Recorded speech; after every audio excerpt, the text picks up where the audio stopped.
back. There's Scott Coletta, crew chief Ron Barrow. Getting ugly. David Pace.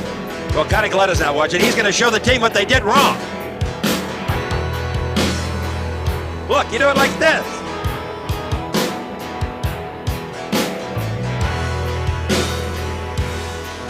Pace would not have been much of an opponent for Coletta. Coletta knows that. For very good reasons, there's no audio from Connie Coletta.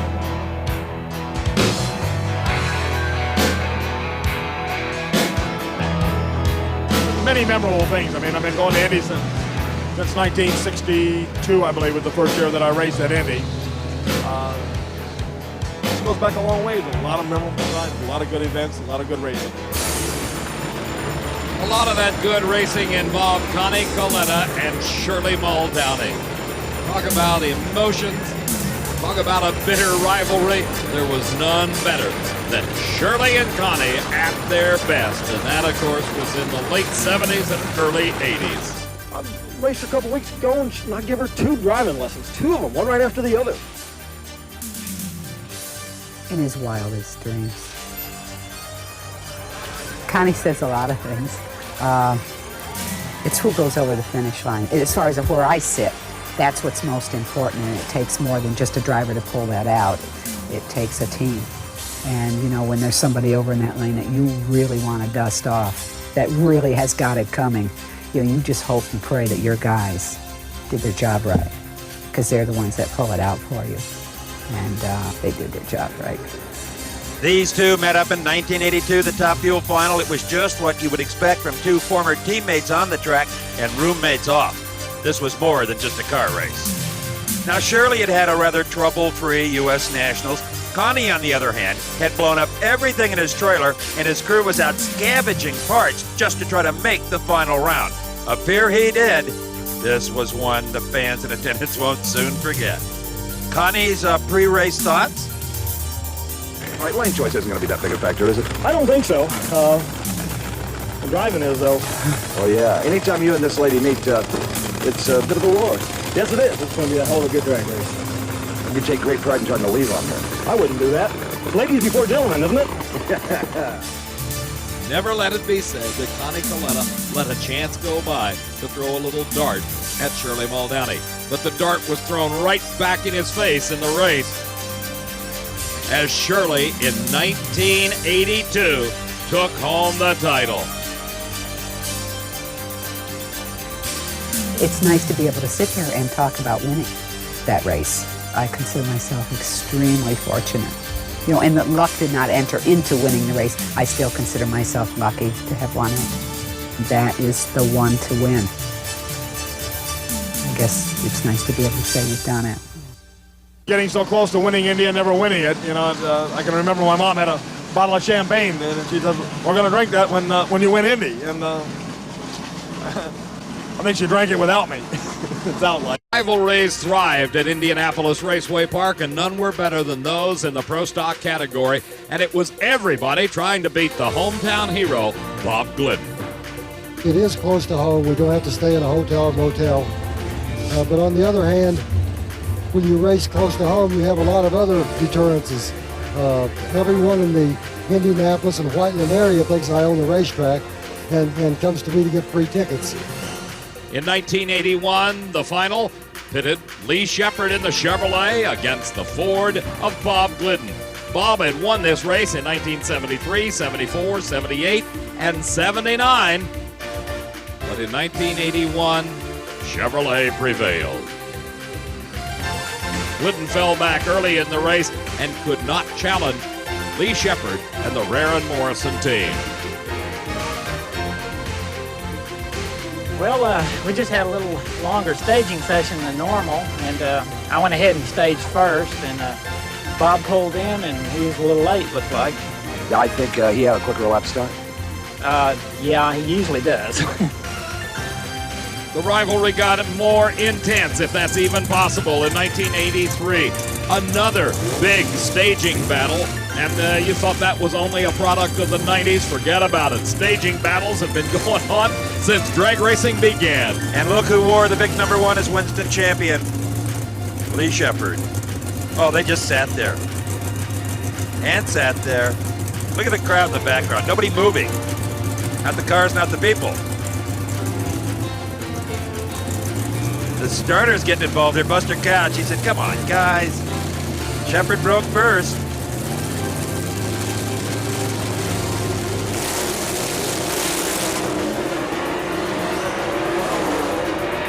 As they headed down the racetrack, the Ford eking out a win. This was the last U.S. Nationals finals for Lee Shepherd before his untimely death in the testing accident just a little bit later. But certainly, Shepherd will be remembered as one of the great U.S. Nationals Pro Stock champions of all time.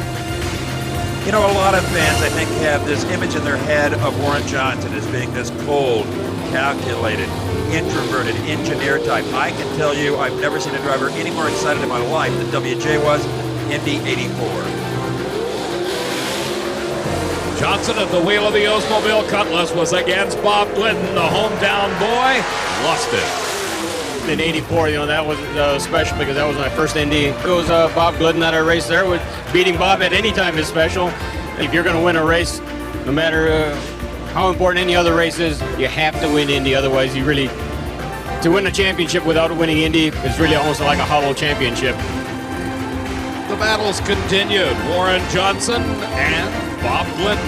The cars updated as we went through the years. It was 1988 when Bob and WJ once again sat on the starting line at Indy in the U.S. Nationals, and that race was decided at the line. WJ redlighted. That was Rusty Glidden in the background giving his impression of a two-legged pogo stick. Every win's a special win, but this is Indianapolis. This is the Super Bowl of racing. This is the big race for us. Well, Bob's 9 U.S. Nationals victories make him the winningest driver. Well, right behind, though, is Don Garlits with 8. And we would be remiss in this video if we did not pay tribute to Don Garlits with his own little chapter here. What a man. He is Indy in many ways to a lot of fans. And of course, Indianapolis Raceway Park has been the scene of some of the greatest triumphs and greatest memories that have of Don Garlits. Here's a shot long before Indianapolis Raceway Park in the U.S. Nationals. Don Garlits, no face mask, a carbureted blower. In '62, he drove for Connie Coletta. Well, the first one was with my gas car. In fact, Don Garlits was driving it, and I think we go back to 1962, I would imagine, and we run 180 miles an hour on a gallon of gasoline. That was sort of one of the first significant things I can remember about it. And it was a milestone moment indeed, the first ever 180, and it was Don Garlits driving Connie Coletta's car for that sole purpose, because in the finals up against Jack Christman, it was Don Garlits at the wheel of one of his fabled Swamp Rats, and it failed him this day as Jack Christman won the race. This was 1962. 1963, love the shades, lady. Big Daddy again in the final. We touched on this earlier. He was over on the far side up against Bobby Vodnik, the 19-year-old kid, and Big left way too soon. I know I runner up there in 1962 and 1963 before I actually won in 1964. And believe it or not, 1964 was almost a runner-up. I was racing Jack Williams, and it was just inches separated the cars. But that was my first win, and it was a big one. By Indy time 1967, it was a very frustrated Don Garlits. Most of the better cars were running in the 6-second elapsed time zone, not Big Daddy. He wasn't winning, he wasn't qualifying. He said, I'm going to grow this beard until I run in the 6s. He made it to the final in 67 against Californian James Warren. Dave, as incredible as it may seem, with all the performance accomplishments that Don Garlits has had at the U.S. Nationals and at Indianapolis Raceway Park particularly, the thing that sticks out most in my mind, and I think most of the people who've been around in this sport for some time, is this beard incident. You always hearken back to Don Garlits and the beard shaving incident on the starting line. This was the final. Garlits and Warren. Garlits not only wins, he runs his first ever 6-second elapsed time, and by now you know what that meant. And Dave, I got caught flat-footed. I was working for ABC. We went right to the winner's circle where Garlits was supposed to go. From that point where he stopped, I was down there. The winner's circle was over behind a tower you couldn't see to your left. We didn't know he went to the starting line for a Gillette moment. And look what happened on the starting line. Don Garlits, surrounded by fans, standing up on the front of his truck and shaving off the beard. 1968, final round, maybe a precursor of things to come. Steve Carboni and Don Garlits. Steve Carboni in the Bob Kreitz car was over in the far lane. We're looking at Garlits here right now, that real spindly car. Carboni with the state-of-the-art car of the time, the full mag body, the whole 9 yards. In fact, that team, Carboni and Bob Kreitz, invented the burnout. They were the first to ever pour bleach down into the tires.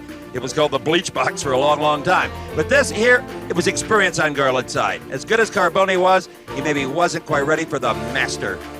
Big was long gone with no tire smoke. Carboni loses traction. Big Daddy sliding the clutch when not everybody knew how to do that. But then we moved to another Garlits-Carboni matchup. That was in 1971. You remember this? Steve, this is remembered by me and many others as the longest nitro burn down in history. The look of starter Buster Couch says it best. Get in the staging beams now. They finally did, and Steve Carboni upset Don Garlits on that day in 1971. Just 4 years later, it was a new opponent in the final round for Big Daddy Don Garlits, this time Shirley Muldowney. And it was Shirley's first ever Top Fuel final round appearance at the US Nationals. Back in those days, they still did the dry hop burnouts with the Top Fuel dragsters. The cars were equipped with 2-speed transmissions. The drivers had a lot of work to do as they made their way down the racetrack. Considerably different than the Top Fuel dragsters of the mid-1990s.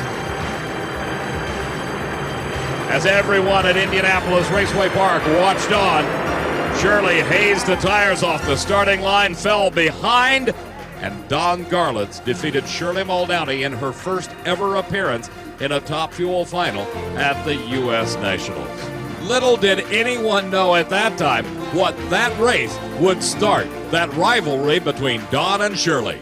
Shirley, you got to realize the pressure was really on her because here she's got further in drag racing right now than any woman ever has. I mean, you know, runner up, you got to understand that that's a fantastic thing. This is the US Nationals.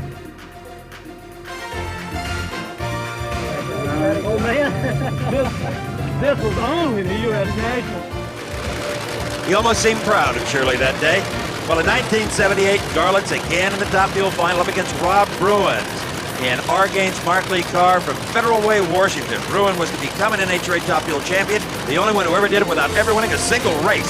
Again, proving the value of consistency throughout a season-long competition in the Winston Points Chase. Same today as it did back in the 1970s. This was 1978 at Indianapolis Raceway Park, as Rob Bruins staged against Don Garlits. In one of the closest races of the year, just a few feet separated the winner from the loser, 5.90, the winning time for Garlits as he won yet again at IRP. The competition has just gotten fantastic. It's probably the best drag race that I've ever witnessed. Well, he may have updated that opinion in 1984. After having been missing from the U.S. Nationals for 5 years, Garlits returned big time. Could be 1984. I had been out of racing for a few years. We established the Museum of Drag Racing, and I wasn't running the circuit. And Art Malone came up here to the museum and wanted to go to Indy, and I didn't know that he meant with a car, but he did. And he bought an engine for us, and we took one of the cars out of the museum. Brent 26, I think it was, 1981 car. We put the modern engine in it. We went to Indianapolis, Garlits and Malone. And I'll tell you what, everybody had a laugh. Not the fans, but the racers. But we were there, two old dinosaurs, they said, with a car out of the museum. And we worked our way through the field and won the event against all odds. And we didn't back into it. We were running good. And we went on to win at Pomona, the World Finals. And it actually got me back into the sport. But that race, winning that race at Indy in 1984, two old guys that were actually retired in a car that was a museum piece just had to do something for you. You know, it made you feel good inside. Well, Garlits went on to win the next 2 years at the U.S. Nationals, and both times his victim in the final round was the youngster from Garlits' home state, Darrell Gwynn. In fact, Dave, remember what he called Gwynn? The Wolf, because he's hungry.